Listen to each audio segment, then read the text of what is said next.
When it comes to Christopher Nolan, all the excitement has been around his upcoming film Oppenheimer, and on the surface, it would be quite silly to think too much beyond that and what film he could do after. However, in a recent podcast by Jeff Snyder and John Roker, the same people who hinted at the news surrounding the actors auditioning for Harvey Dent in The Batman 2 just a few days ago, also spoke on the same podcast about how this moment is the right time for a Christopher Nolan Bond film. And I have to admit, when thinking about the points that were raised, and especially the current situation around the future of James Bond, it's actually not that bad of a theory. So in this video, I'm going to be discussing the potential reasons for a Christopher Nolan James Bond movie after the release of Oppenheimer. Before I get into it though, if you want to keep up to date on any of my content surrounding Christopher Nolan and his latest film, then don't forget to support this upload by giving it a like rating, subscribing to the channel, and turning on your notifications. But without further ado, let's dive into the potential for Nolan to make a Bond film after the release of Oppenheimer.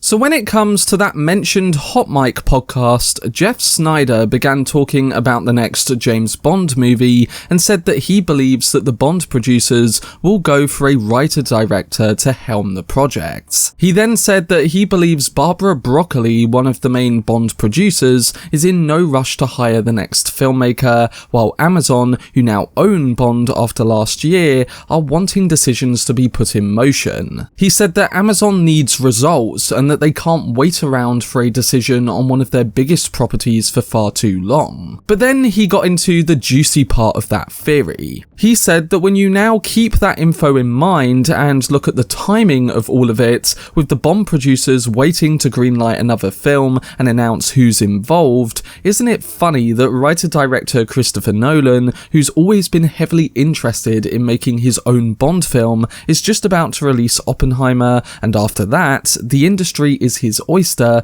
when it comes to what he does next. Snyder said that whatever writer-director is picked to helm the next Bond film, they will be involved heavily in the casting and have the chance to choose a new Bond, as we'd expect. And we know that when it comes to a Christopher Nolan film, the auteur blockbuster filmmaker has an even bigger say than most when it comes to all parts of the production and planning. So his theory is that by adding up the current situation surrounding Bond, the waiting game, if you will, that the producers are playing, and the fact that Nolan is in the final stages of his current release, it wouldn't be too wild to suggest that maybe they are waiting for Nolan. Snyder said that right now, the stars are aligned for a Nolan Bond film, and when you take in consideration the age of the director and the timing of all of these smaller details, it makes it very possible that he could be the next director to helm it. The director is now 52 years old, and when you commit to at least a trilogy of Bond films, you're looking at around 10 years of filmmaking work. So if Nolan doesn't do James Bond soon, it might eventually be too late for the filmmaker to take it on. Now, if he did do it, we don't know to what extent that would be, whether it's one film to kick off a new Bond, a trilogy, or even more films beyond that. But with the fascination of Nolan towards James Bond, and with it being a dream project of his, you would think that a trilogy would at least be a consideration. So that question of age and timing becomes even more prominent.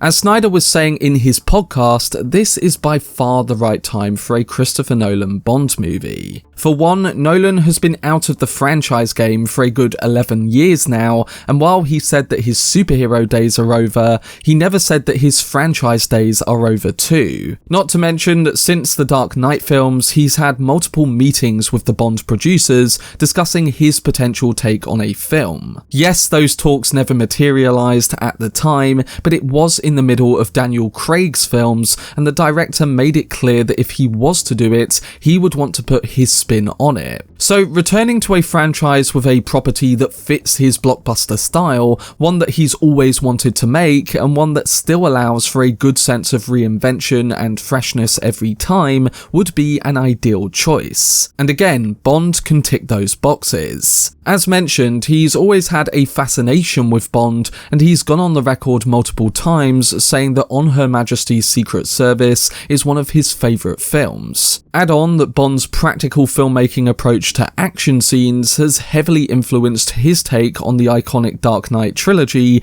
and the sequences in those films, and it makes us imagine the appetite to do that or go beyond that in his own James Bond film. Now yes, Tenet was his original approach to a spy movie, and you could argue that he made that approach knowing that he probably wasn't going to make a Bond film. But I'd argue that Tenet was a canvas that allowed him to bring more of the twisty sci-fi elements and deeper originality into the landscape of an espionage movie. You have certain conventions when making a Bond film, similar to how you have certain conventions when making a movie about Batman. So if he made a Bond film, he'd of course adapt what people want and expect from a Bond film, but put his twist on it too. And I guess Tenet allowed him to go deeper into an original idea. Nolan has been making original films minus Dunkirk and Oppenheimer since The Dark Knight Rises, and he's been out of the franchise game since that very film. So coming back to it and adding his own take on a franchise he's always wanted to make seems like a great opportunity. Oppenheimer is a non-traditional large-scale film, and after tackling many different genres, putting his mark on Bond will make an interesting return to the blockbuster.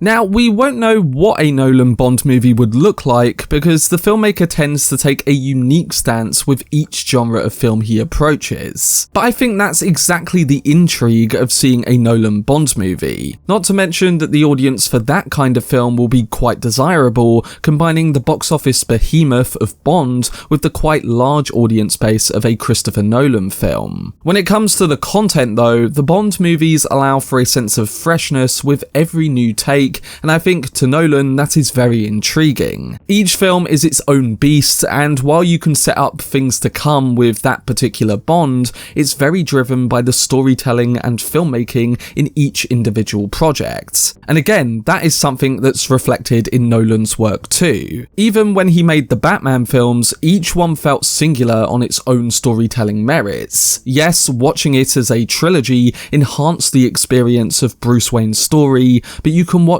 each one and appreciate it so much on its own, similar to what you can do with Bond. Imagine a Nolan Bond film that plays with the intensity of time, goes deeper into the psyche of the character over multiple films, and one that is coupled with Nolan's intricate and groundbreaking sense of blockbuster filmmaking and action. Now, you know that I wasn't the biggest fan of No Time to Die, but I did appreciate for the most part the efforts of those who worked on Daniel Craig's films to make equally ambitious and at times different Bond movies. Part of that was inspired by the effect of Nolan on the blockbuster film with his Dark Knight trilogy, and it only takes a bit of analysis when diving into say Skyfall or even the final Craig Bond movie to see the visual and storytelling comparisons. So I think if Nolan was doing it, he'd want to mix it up and yet bring his trademark filmmaking style all at the same time. And while you'd think he'd want to lay off Bond after the similarities between his films and the Craig movies,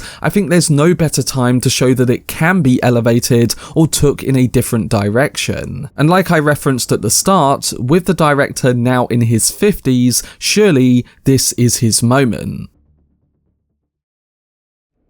But that was my video discussing whether Christopher Nolan could make a James Bond film after the release of Oppenheimer. It'll be interesting to see what Nolan does next, and if I had to be honest, I'd probably say there's at least a 30% chance that James Bond is one of those main options for the filmmaker. But in saying that, he tends to surprise us from film to film, and for all we know, he'll probably end up directing something that we didn't expect. As I said, when it comes to Bond specifically, specifically though, I don't think there's a better chance for the director to take it on, and if he is going to eventually do it, then I think now would be the right time. 10 years into the future might be a bit too late, and having expressed interest, you'd think it would at least be a consideration. We'll have to see, but whether he does that or a film within a different genre, I'm sure we'll all be excited to see it regardless. But what do you think towards the comments that this is the perfect time for a Christopher Nolan Bond film, and based on some of the points I've raised, do you think he could still direct it in the future if he wasn't the main choice following the Daniel Craig films? Let me know down below in the comment section.